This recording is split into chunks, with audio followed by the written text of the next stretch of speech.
2022년 실업급여를 알아볼까요? 끝까지 집중해보세요. 순서는 실업급여 조건 및 기준, 신청 방법 및 수급기간, 2022년 주의사항 등입니다. 실업급여는 여러 가지 사유로 회사를 그만두게 될 경우 재취업할 때까지의 실업자의 생활안정과 구직활동 등을 지원해주는 급여를 말합니다.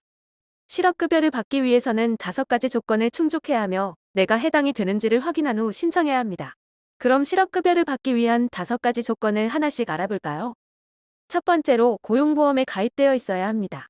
1인 이상의 사업장은 고용보험이 의무로 가입되어 있어서 대부분의 근로자가 적용 대상입니다.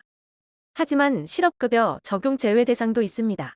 65세 이후 신규 고용되거나 사업을 시작해서 3개월 미만 근무한 자, 공무원이나 사립학교 연금법 혜택을 받는 근로자, 외국인 근로자나 별정 우체국 직원 등은 제외됩니다. 그러면 계약직이나 개인 사업자, 아르바이트나 프리랜서 등은 실업급여를 받을 수 있을까요? 일정 조건을 충족하면 실업급여를 받을 수 있어요.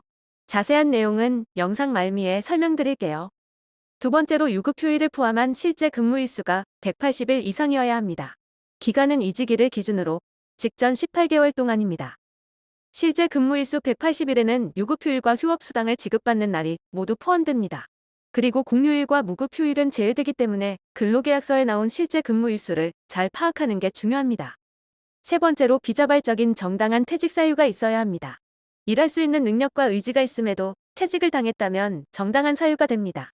비자발적인 정당한 퇴직 사유의 종류는 굉장히 다양합니다.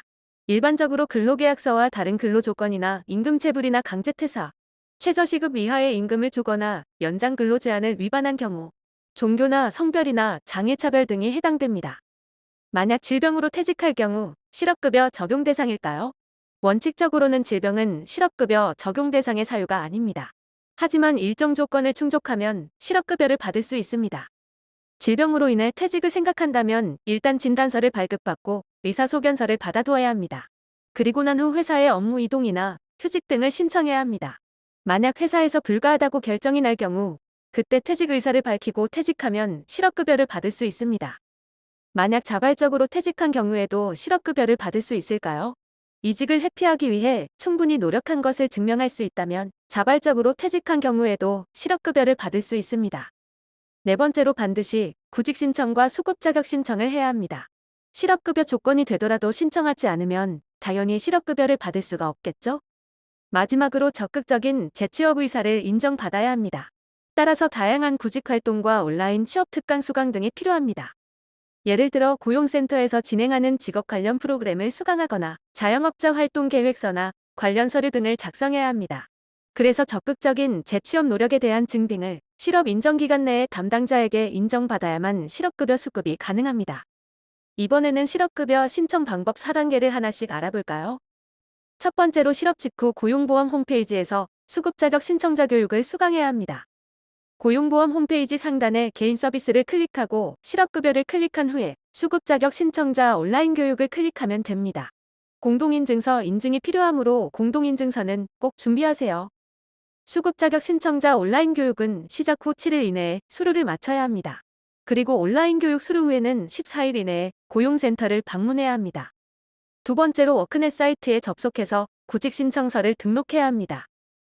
워크넷 사이트에 접속하여 로그인한 후에 이력서를 꼼꼼히 작성하여 구직 신청을 클릭하면 구직 신청서 등록이 완료됩니다. 세 번째로 고용센터를 방문해서 수급 자격 인정 신청을 해야 합니다. 필요한 준비물은 수급 자격 신청서와 신분증입니다. 참고로 고용센터를 방문하기 전에 이직 확인서와 고용보험 피보험 자격 상실의 신고서의 확인까지 끝내보세요. 그러면 시간을 훨씬 절약할 수 있습니다. 마지막으로 고용센터를 방문하여 실업급여를 신청하면 됩니다. 신청할 때 유의사항입니다.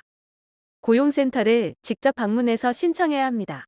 그리고 최초로 실업급여를 인정받을 경우 인정일 기준으로부터 7일간의 대기기간 동안에는 급여가 지급되지 않는 점은 유의하세요.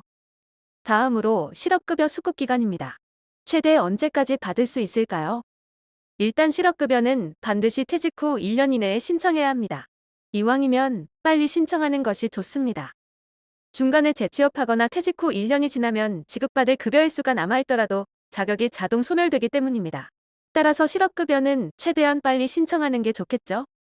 실업급여는 실직하는 동안 계속 나오는 것이 아닙니다. 연령과 고용보험 가입기간에 따라 최대 270일까지 받을 수 있습니다.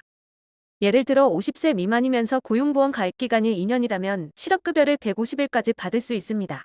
만약 50세 이상이거나 장애인이라면 실업급여를 180일까지 받을 수 있습니다. 연령은 퇴직 당시의 만 나이 기준입니다. 실업급여는 얼마나 받을 수 있을까요? 실업급여 수급금액입니다. 실업급여 수급금액은 퇴직 전 3개월간 일일 평균 임금 60%에다가 수급기간 일수를 곱해서 계산합니다. 일일 기준 상한액은 66,000원이며 일일 기준 하한액은 61,120원입니다. 다만 고용노동부 법령과 최저임금 변경에 따라 상한액과 하한액은 바뀔 수도 있습니다. 하지만 큰 이슈가 없는 한 2022년에도 그대로 유지되지 않을까 합니다. 2022년 실업급여를 신청할 때 주의사항입니다. 두 가지를 기억하세요. 법안이 통과된 것은 아니지만 부정수급 방지를 위해 반복적으로 실업급여를 받는 사람은 실업급여의 지급액이 최대 50%까지 줄어들 수 있습니다. 실업급여 얌체족을 잡기 위한 일종의 페널티 형식이며 5년간 3회 이상 실업급여를 받게 될 경우에 해당됩니다. 실업급여를 수급하기까지의 대기일도 2주에서 4주로 늘어나게 됩니다. 다만 퇴직이 잦은 일용직 근로자나 급여 기초액이 적은 자는 예외입니다. 그럼 이번에는 직업별로 실업급여 지급 조건을 알아볼까요?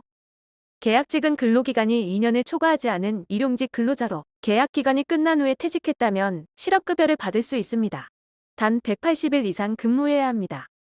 개인사업자는 본인 외에 근로자가 없는 사업장이거나 50명 미만의 근로자가 있는 사업자 기준입니다. 그리고 고용보험에 1년 이상 가입되어 있다면 실업급여를 받을 수 있습니다. 다만 비자발적인 폐업만 해당됩니다. 아르바이트의 경우는 실직하기 전 18개월 이내에 180일 이상을 근무해야 합니다. 그리고 비자발적인 사유로 퇴직한 후에 현재 구직 활동을 하고 있다면 실업급여를 받을 수 있습니다. 프리랜서의 경우는 고용보험 이직일 이전 18개월간 피보험 단위기간이 180일 이상이어야 합니다. 그리고 비자발적으로 퇴직했다면 실업급여를 받을 수 있습니다. 실업급여에 대한 궁금한 내용 등은 고용보험 홈페이지를 활용하거나 노동부 고용센터에 1350번으로 연락하시면 됩니다. 지금까지 영상이 도움이 되셨다면 구독과 좋아요와 알림 설정까지 부탁드려요. 감사합니다.